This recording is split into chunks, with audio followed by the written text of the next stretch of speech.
This isn't a place for a bottom-of-the-barrel person like you. Get lost. The moment these words, the finale of flurry of verbal abuse, were hurled at me by our new recruit, Rachel, something inside of me snapped. Still smiling, I gestured with my hand. Look over here. My name is Sherry. I'm 65 years old. I had initially worked for this company, took a break due to marriage and raising children, and have since returned to a part-time administrative role. I have a deep personal attachment to this company. After all, I've been working here since graduating middle school. Back in the day, it was a small-scale company with just a few dozen people. Reflecting back, when my father passed away suddenly, I gave up on going to high school and started working to support my mother and young siblings. I thought to myself, my life is so miserable. Now I realize I was wrong. Life is full of surprises. I believe that it's because of the hardships I've faced that I can enjoy my fulfilling daily life now. And that's how I had come to think. Oh, this document. As I was doing my usual work, my eyes fell on my document tray. The document on top was oddly colorful, decorated with mysterious illustrations. Apart from the necessary charts and graphs, there were various other problems, but in any case, it was formatted differently than the company's set standard. When I asked around about who had left it there, it turned out it was a new employee, Rachel, who had left it during my absence. Holding the problematic document, I headed towards Rachel's desk. Rachel? Hi there. Can I talk to you for a moment? When I called out to her, Rachel turned her eyes towards me without responding. Her haughty attitude was perplexing, but I handed her the document. This document, did you perhaps leave it on my desk by mistake? I think it should have been submitted to your boss. Also, the format seems to be off. You might want to correct it. As I was speaking, Rachel silently stood up and beckoned me to a corner. Although I was puzzled, I followed her, only for Rachel to glare at me. Of course I submitted it to my boss, but I was told to redo it, which is super annoying. So I delegated the task to you. Can't you see this? Rachel pointed to a post-it note stuck to the document. It said, "Redo it for me." I had noticed the post-it note long ago, but I didn't understand the memo. I'm highly educated and capable, so even if I don't say anything, work comes my way and I get busy. Do you get it? That's why I decided to share some work with a part-time grandma who seems to have time. I did my best to suppress a cringe that threatened to twist my face. If I remember correctly, new recruits at this time of the year are still under their training period. Even if they're promising, would they really be assigned that much work as newcomers? Besides, what does she mean by sharing? Apart from the document, this person, Rachel, seems to have many points to question. This is your work, Rachel. I can't do it for you. As I handed the document back to her with a smile, Rachel's face turned red. Why not? It's just a little correction. Correcting it is also part of your job and learning process. Even after I explained this, Rachel didn't seem convinced.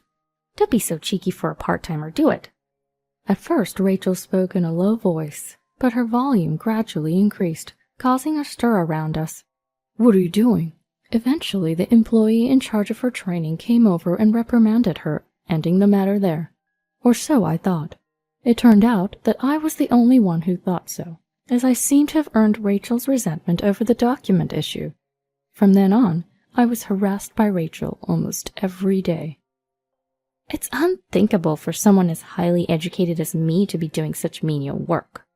She would push work onto me with bizarre confidence and pride, or make snide comments about my age and part-time status, like, "It's a blessing for a 65-year-old to be a part-timer in a big company like ours. It's hilarious how kind our company is to hire such an incapable old lady." Rachel has been so terrible. When I discreetly asked around, it seems that Rachel is a problematic new recruit who stands out among those who joined this year. There are rumors about her poor ability to catch up on work and her difficult personality. How did someone like Rachel get hired in the first place? Rachel always flaunted her high education as if it were a mantra. I guess they equated educational background with competency. Our company assigns new employees to their departments based on their work ethic during the training phase. Most of the new hires work on my floor, so I naturally end up dealing with Rachel a lot during this period.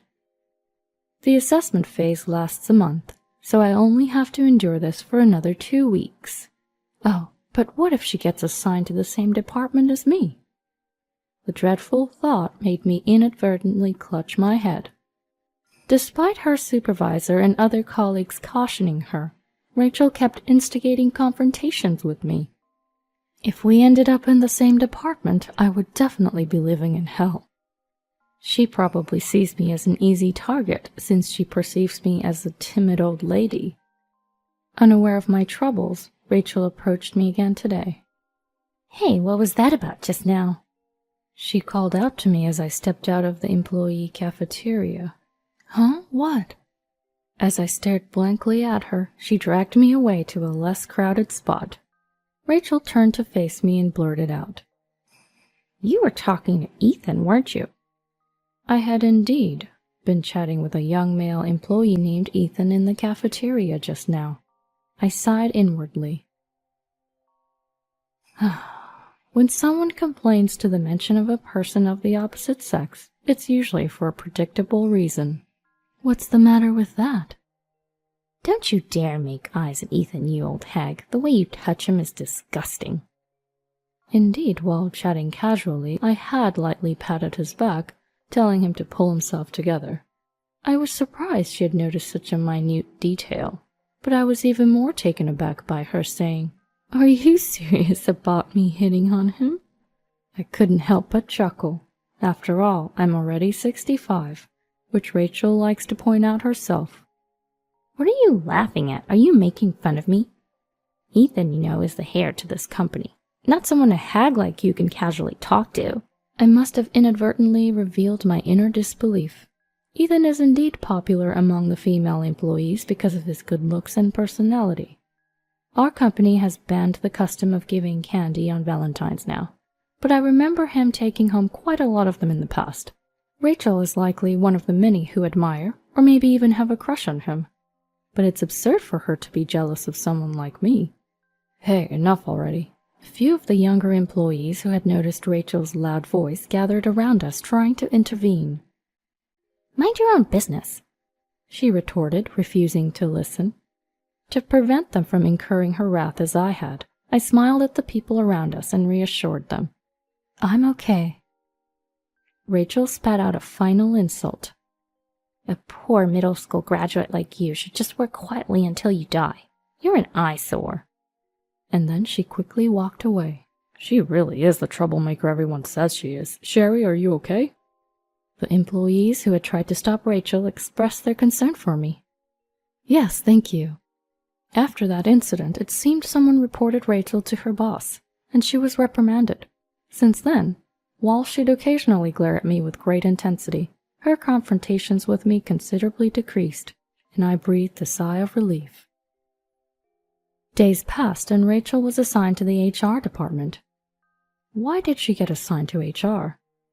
I wondered as peace returned to my work. Each department is important in its own right, but given Rachel's track record and personality, I simply couldn't picture her in HR.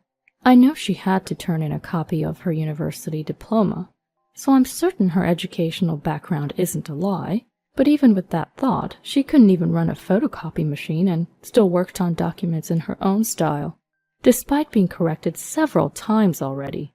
More importantly, her attitude towards her colleagues is awful. This was something I knew better than anyone else. I wondered how she could get by like this. Despite enduring numerous verbal abuses and harassments, I couldn't help but worry. While I was worried, I also didn't want to get involved with her anymore. I stretched out, savoring the peace that had returned. 2 months later, I was in the changing room switching from my regular work clothes to a suit, catching my breath. Dressing differently made me feel more focused.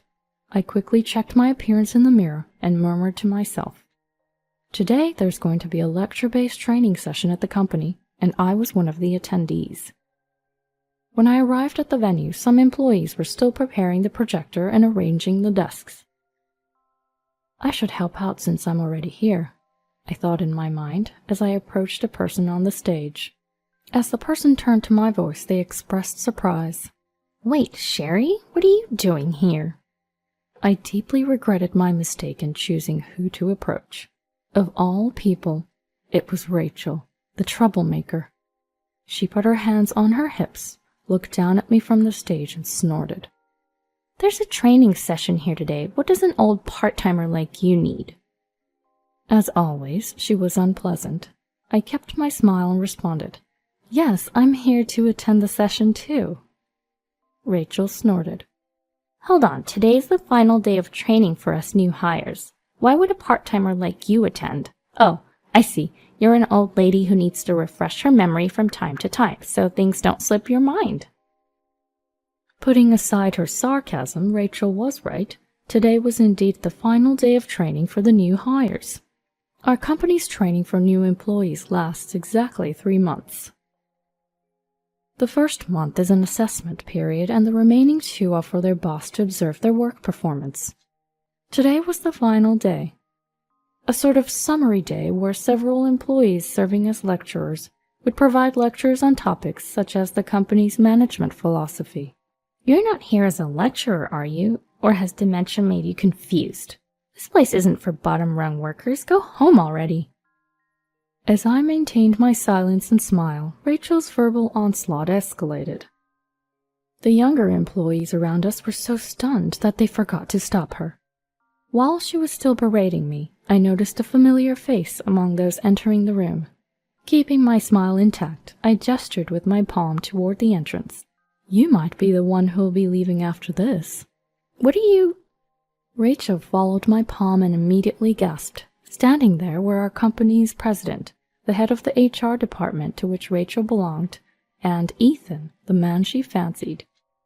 The head of HR was sweating profusely at Rachel's outburst, while the president and Ethan were clearly disgusted. No, this isn't what... I was just trying to explain to this part-timer the importance of today's training. Rachel, finally realizing the gravity of the situation, began to stammer out excuses. No one was coming to her aid. Amid the uncomfortable silence, Ethan, standing next to the president, glared at Rachel and asked me, Mom, is she the problematic new hire you were always talking about? When I answered, yes, Rachel let out a shriek as if her throat had been constricted.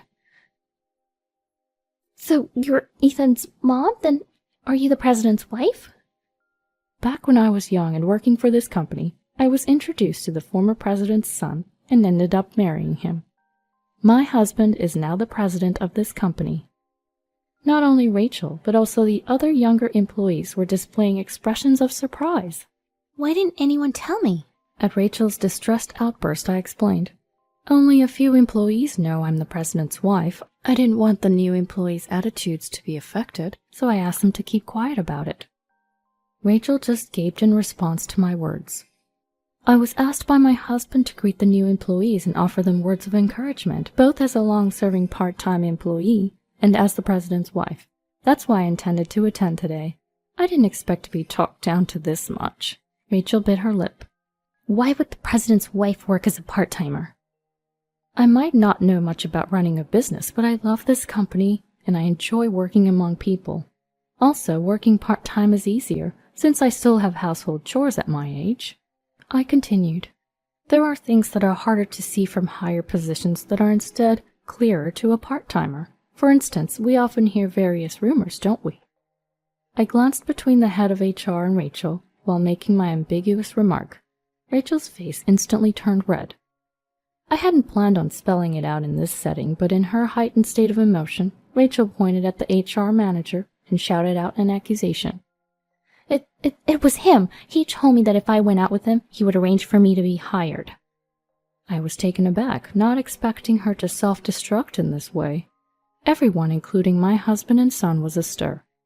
Working part-time, I heard all sorts of rumors, including the rumor about our head of HR and Rachel being in a relationship even before she started working here. It was supposedly why she was hired and assigned to HR in the first place. The source was one of Rachel's fellow new hires, who also told me about it. Apparently, a drunken Rachel had boastfully revealed it all at a social gathering. Later, when I was complaining about Rachel to my husband, I also discussed this rumor with him. I intended to verify it at some point, but I didn't expect this sudden turn of events. All eyes were on the head of HR.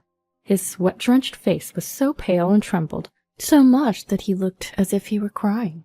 Criticism began to fly around the room. The head of HR was a married man, so it was only natural. Given these circumstances, we have no choice but to halt the training for now, my husband declared, and the training was put on pause. Dragging along Rachel, who was wailing, and the HR manager in a daze, we relocated to the president's office. We had initially heard rumors about you two from my wife, Rachel, right? Your disrespectful behavior towards my wife was unacceptable, and we have received numerous complaints from other employees as well. Honestly, we were trying to figure out how to deal with this. By the way, sir, is it true what Rachel just said? Yes. With my husband's question, the HR manager, knowing he could not escape, weakly nodded. Rachel had difficulty in landing a job despite her education because her character was seen through. Seems as though this whole thing started after the HR manager approached her following her interview. Rachel, on the other hand, was defiant and was shouting at me. "This coward, he manipulated me into it." She seemed to be referring to when she exposed her relationship with the HR manager, and from her demeanor, she didn't seem remorseful at all. Your way of joining the company is far more cowardly. Ethan defended me with those words, and Rachel sat down, breaking into tears. I approached Rachel and said, "Rachel, you were allowed to join the company in exchange for engaging in an inappropriate relationship with a married HR manager. That alone is considerably wrong as a person. Be ashamed of yourself. Correct your actions. Otherwise, I believe you'll lead a life filled with more regrets than now." I spoke to her as if admonishing, but Rachel just looked down, silent like a sulking child. Mom, I don't think it's worth saying anything to her. She's really done as a person. Upon hearing Ethan's sighing voice, Rachel's voice subtly shivered. Oh right, she had a one-sided crush on my son. These brief words may have hit her harder than anything I said. Now that we know it's a fact, we'll decide on your consequences later. Rachel, you can go home for today, and as for you, you stay and get back to work.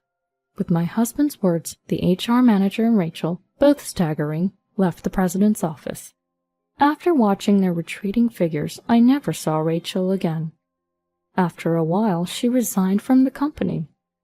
The HR manager was demoted and transferred to a different department, and was served with divorce papers by his wife. He's clinging to his job while being looked down upon by others, all to pay alimony and child support.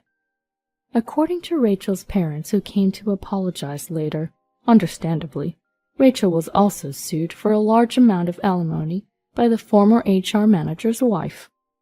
Rachel turned to her parents for help but was rejected, and now she's apparently working part-time at a gas station in her neighborhood. As for me, I have plans to dine out with my family after work tonight. Ethan wants to introduce us to his girlfriend. I wonder what kind of person she is. I grinned and went back to work, looking forward to tonight's dinner.